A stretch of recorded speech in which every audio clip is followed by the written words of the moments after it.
And the most important thing that you left out, well, not the most important, but another thing, that there be no terrorism at the final game of the World Cup this afternoon. I don't pay attention to sports, so Okay, I didn't even know it was happening. So that's today. 2 o'clock, Who's in the final? Spain and Argentina, and I'm pulling for the Spaniards. Because I spent 2 weeks in that country. Cool. Those are pulling for Argentina. I don't have a clue.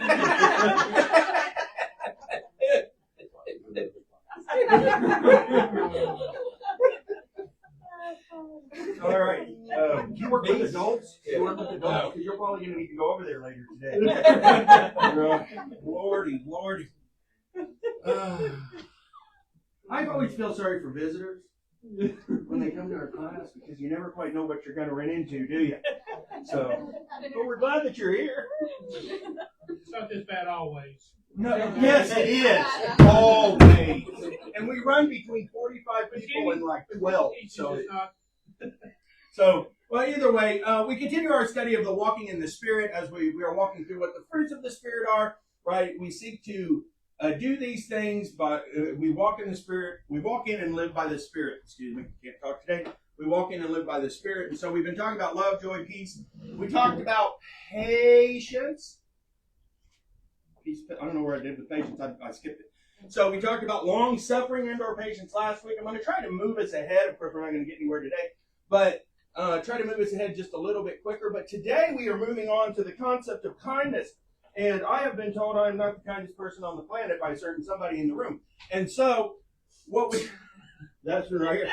And so I don't know if I'm the right person to talk about this, but the argument becomes, what does it mean when Paul writes about kindness, right? It is a fruit of the Spirit: love, joy, peace, patience, kindness. Remember, these are the things that as we seek to follow and bring the Spirit into us, these are the things that the Spirit will produce in us. Remember, that's what we're talking about. These are not behaviors that we have that leads to the Spirit. These are behaviors that we gain from living in the Spirit. And so, one of them is kindness, as defined as active goodwill and tender concern that meets the needs of others. And so that is a nice general definition. What does kindness mean to you? Love. Love, right? Because we go back over here, you know, the first one, love, joy, peace, patience, as we sing, you know, the song, if you want to be a coconut, might as well hear it, right? It starts with love, right? This unconditional, selfless care for God and others. Then we go over here to kindness, and it's goodwill and tender concern. So this is one of the ways that we show love, our love for others, is by being what? Kind. What else? Empathy. Being able to understand. That's different than being empathic, which you're able to feel their pain. You'll be able to truly express. So it's right, the difference between empathy and being empathic. Empathic is if that person's crying, guess what you're doing? I'm crying with them. I generally feel whatever their pain is. Rage or anger or joy or sadness or whatever it is. The person who is empathic feels those. Empathy means we can understand where somebody else is coming from, right? So we are empathetic to their emotions. We can understand it. Does that mean we'll always understand fully what they're experiencing? No, but I bet you Jeremy was empathic with that boy. Well, we show empathy with them, right? We feel the pain that they feel, right? You sit and you talk with somebody who is struggling with something, right? We show empathy. That's a way to show kindness, showing that somebody just does what? We just care. Thank you. Cares about what they're going through, right? How they doing? Don't care. Don't care. Don't care. Anybody ever said that? Am I the only person? You better raise your hand. If you don't want to know what that person experiences, they probably deserved it or have earned it. Or this is just God getting them for their whatever, right? What would kindness look like in our life? Comeuppance would not be in the dictionary. Comeuppance, right? Would not be in our lives, or shouldn't even be in the dictionary. What do we mean when we say comeuppance? They got what they deserve. They got what they deserve. Now, Is there, I don't know, is there an argument that sometimes people have gotten what they've sowed? You reap what you sow. Is that not the same thing as comeuppance? You've done this, this, and this, and thus God has held you accountable for that. Sometimes we are held accountable for our behaviors. Our entire judicial system is based on that, is it not? It's based on holding people accountable for their behavior. Does that mean still be kind? Yes, that's where I was going. Thank you. Go ahead. Well, I mean, and that's what I see on like Facebook, which I know you're on the judicial system, but like on Facebook, like people, and especially Christians, so it's kind of embarrassing that like we just tear people apart if they don't agree with us, whether it's about who to vote for or abortion or whatever it is, and I'm just like, or they'll be insulting to someone because they're in a different political party than you are. Well, like everybody is trying to do the right thing. Everybody's trying. I mean, we have different ideas, and I just don't understand why we have gotten so mean to each other. Like, I mean, and even just like a prisoner, like you don't have to jerk them around. You know, you can. Well, as long as I'm not fighting, you can like gently lead them. You can even be kind while you put them to the ground and that roll. And that's just what tough love. But I mean, you know, you can almost always treat people with kindness, and because probably they're fighting a battle that you don't see. I have the opportunity to talk with some people who have worked or work in the prison system here in our county, and one to the inmates at the jail, because they said, I don't really care what they've done. I don't care why they're in here. They're still a what? Human. They're still a person, and they still. I don't think we have a right to something or deserve something, but it is appropriate to at least treat them as a human, right? We want to be kind to them, because if we can show them kindness, they can start to feel it, and maybe it will change the way they what? Right? What is one of your jobs? I'm sure I don't mean to point you out, but what is one of the things that you're tasked with doing is showing these kids what? The right way. The right way. Sometimes you are the only person they've ever met that has been what? Kind to them. And I think you're saying a human being though, but also we have to remember God loves them. Yes. And simply because God loves them, they are worthy of our kindness. Like they don't need anything else. Absolutely. But there's also those that That's not tough. will not accept it. Well, that's not our point, though, is it? No, it's just you can do everything in the world to try to help them, and then they're still going to come back with you. They have such anger in their own heart that it makes it difficult to even begin to try to overcome. There's a mountain there that you can give all the kindness in the world to, but the anger, and this is one thing Christ faced in his ministry.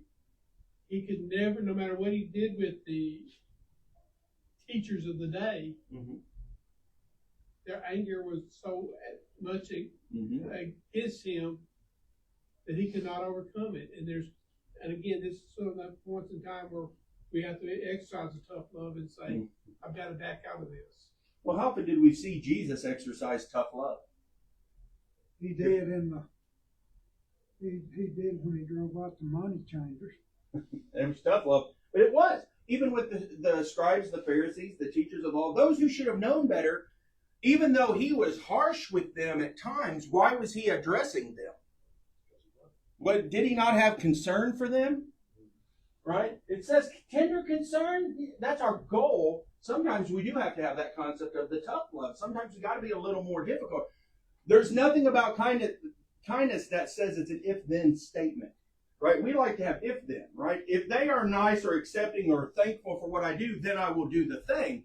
It is we are to be this how and when. All the time, regardless of their response to us, right? Regardless of how they accept it. Our job as Christians, as followers of Christ and emulators of Christ, is to be a kind person. Now, kindness, this is an action, is it not?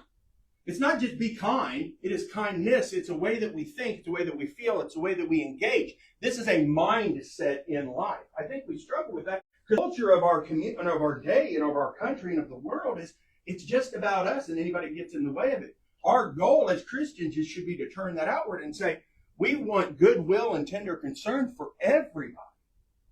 I just to share this because it was so kind. Okay, first of all, I'm just gonna do a little background. I'm not a great driver, so if you see me coming, like, you probably should step aside. But, so, Jeremy, would you second that motion? I'm gonna He's plead keeping it, he's the got fifth. our own. Hey, he's trying to be calm.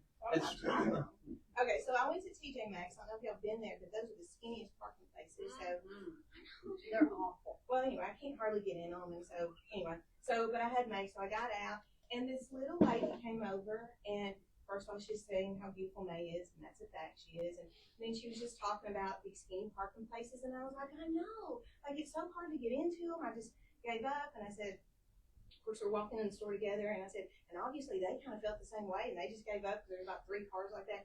And she goes, yes, but when everyone does that, it makes it hard on the next person to be able to park. And I realized, like, she didn't have road rage, but she was just coming to, like, gently say that my actions affected other people in the nicest way possible. And I decided she must be a Christian because as we continued walking, I didn't go back and fix it, but she was talking about how she was visiting somebody. I was saying, well, good luck shopping, but she really wasn't even shopping. She was checking on somebody who worked there who had surgery the last week. Anyway, I just thought, well, that's sweet, even shopping. But instead of getting angry, people get so angry at road rage. Some of us are doing the best we can. But I just thought that was nice that she marked it and let me know that I was affecting other people, but it was so sweet, I almost didn't pick up that it was a correction. What's interesting about that concept is it's not what we say. We can be kind and still say a difficult thing. I would argue that's probably where I struggle, is I say a difficult thing in a difficult way. Anybody ever felt that way? Oh, y'all never, nobody ever raises their hand except Kevin. Right? Is kindness. Especially when you say it to your spouse. Yeah. But you know, the thing about kindness is kindness doesn't mean we don't correct. Kindness doesn't mean we don't try to help somebody. Kindness doesn't mean we don't say the thing we need to say. We just say it in a what? What's this word down here? Tender way. Right? That's my struggle. Right? Don't raise your hands because you're not going to anyway. How many of you struggle with that? Saying it. Right? How many of us struggle with saying it? Right, it needs to be said, it needs to be done, it needs to be engaged, but we could say it in a better way. It's not, what's wrong with you? It's, how can I help you with that? I think Jesus, one of the teachings he has when the woman called it adultery. Absolutely. That's, it's still in our home. In the class I had in middle school, still remember the teacher talking about what was he writing on the ground. They made those scribes and Pharisees. I think that was quite harsh because they got up and left. Made him wiggle. And what I love, one of the things I love about that story most is who left first? The older ones left first. The younger ones were still brash and, oh, look at me and blah, blah, blah. The older ones caught it. Right? I have heard it said that, of course, we have no idea what he wrote, but what is most likely? He's either writing something from the law or he's writing their particular sins out in the dirt. Or writing the law and their name beside it. Maybe. I don't know that Jesus would be so direct as saying, Bob, here's what you did wrong. Bob's not in the Bible, right? But Bob, this is you. This is you, Steve. This is you. Whatever it is, it's going to be this particular sin, and they're going to start backing away. I could see him going to the place where they would take all of their, where they went, and the leaders of they would go take all of their problems, their cases, to the judges, and say, I don't know if you know this about Bob, but here's the latest. But his comment to the woman, go and sin no more. Hey. Didn't put her down, just said, go and about your way. And she was not expecting that. There's so many angles to that. And he just very, very quietly said it. And I think that sometimes we put that down, but we got to get an argument about what sin is and about, instead of just putting very simple words to it and say, enjoy life. And don't do it again. Well, go and sin no more. Yeah. Right? Well, where are your accusers? Well, they have all left, sir. Well, I no longer I do not condemn you either. Go in, sin no more. No, do not repeat it. What's the active part of kindness? What's the driving force of it? What is it that we are doing it all for? What does this one say? Meets the needs of others. Sometimes correction meets the needs of others. Sometimes compassion meets the needs of others. Sometimes empathy meets the needs, or whatever it happens to be. Right? Okay. Left field. No. I've only got 4 minutes. Well, it'll take me a half a minute to get it out. No, you go ahead. I'm not gonna do that. No, not left field. We got to stay in right field. Right? We got to stay down the center. Right? Right. Here's the idea. It's a command. Right? Kindness is not a suggestion. It's not an idea. It's not a good choice for you. It is a command. It is something that we do. Believers are instructed to put on kindness as a daily spiritual habit. Colossians 3:12 places it alongside compassion, humility, and patience. Right? Kindness to the unkind Jesus teaches that it is easy to be kind to those who are nice in return. True biblical kindness extends even to enemies and the ungrateful, reflecting God's character. What does Jesus tell us? Love our Enemies. I got neighbors, which is true, but our Enemies. be good to your enemies. Be kind to your enemies. Pray for your enemies. You know how hard it is to pray for somebody you don't like?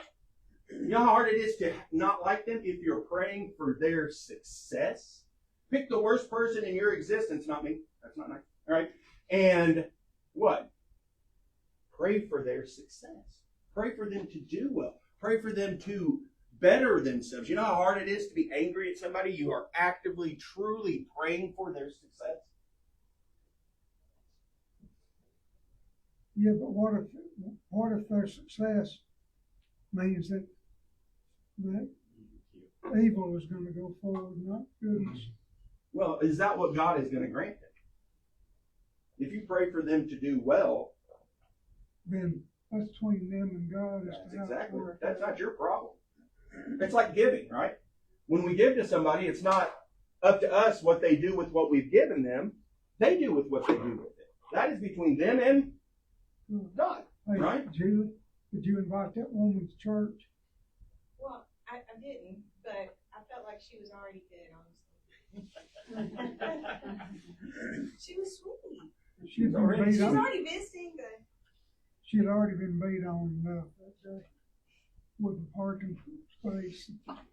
Usually they've got to be a minimum of 9 by 18, just so you know. I don't know if that's big enough.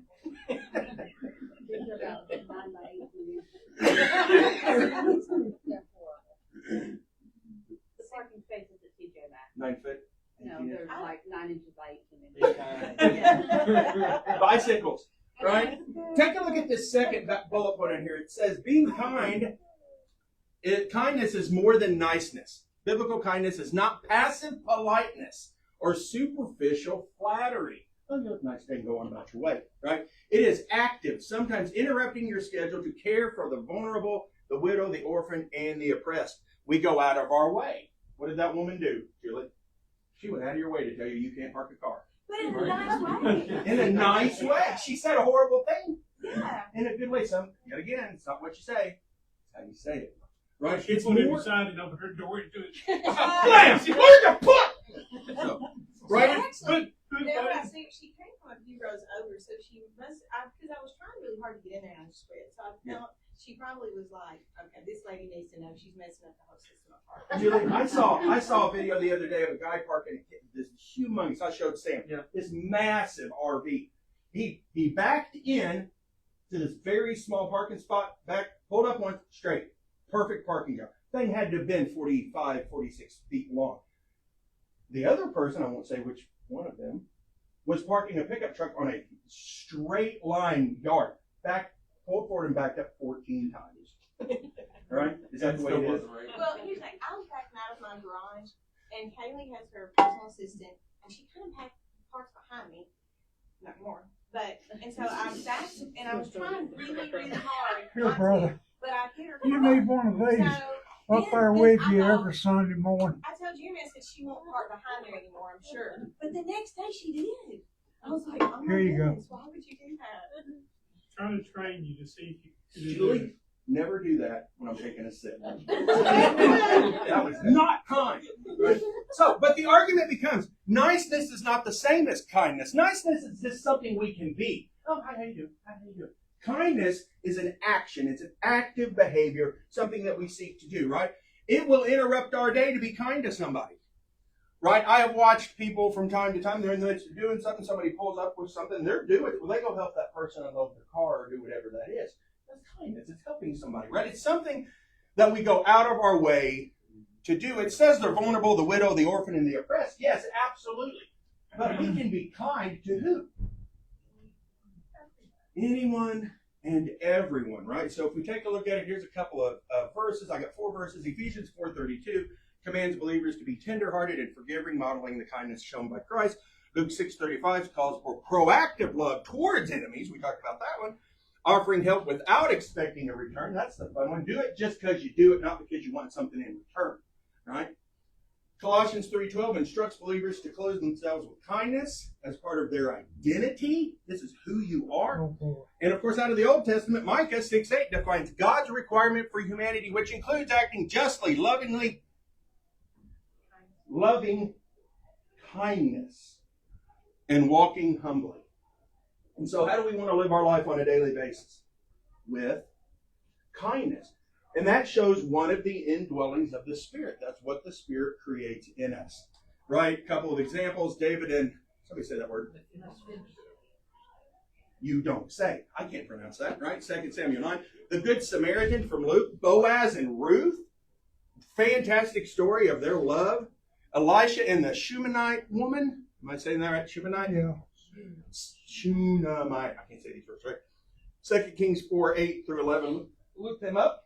Right? You can pull it up on the video later. But it's taking a look at some of those. Just a few examples of kindness are the way people treated each other with kindness. I love the story of Boaz and Ruth, right? No matter how hard life was on Ruth and how hard Naomi was on Ruth, she did what was right. And then Boaz did what was right. He treated her with kindness and then thanked her for her kindness towards him. Thank you for your kindness towards an old man. That's kind of how he says it. But he said he showed her kindness by not taking advantage of that. I think it's a fantastic story of how we should be and the way we should live our life. Now, next is goodness, and we'll pick that up. Am I here next week? I think so. Okay, so I'm here next week, so we'll pick up goodness next week. Thank you all for your comments. Thank you for your time. Hope you have a wonderful day. Hey, Jerry. Going another. It could have been worse. You could have got a ticket for parking over the line.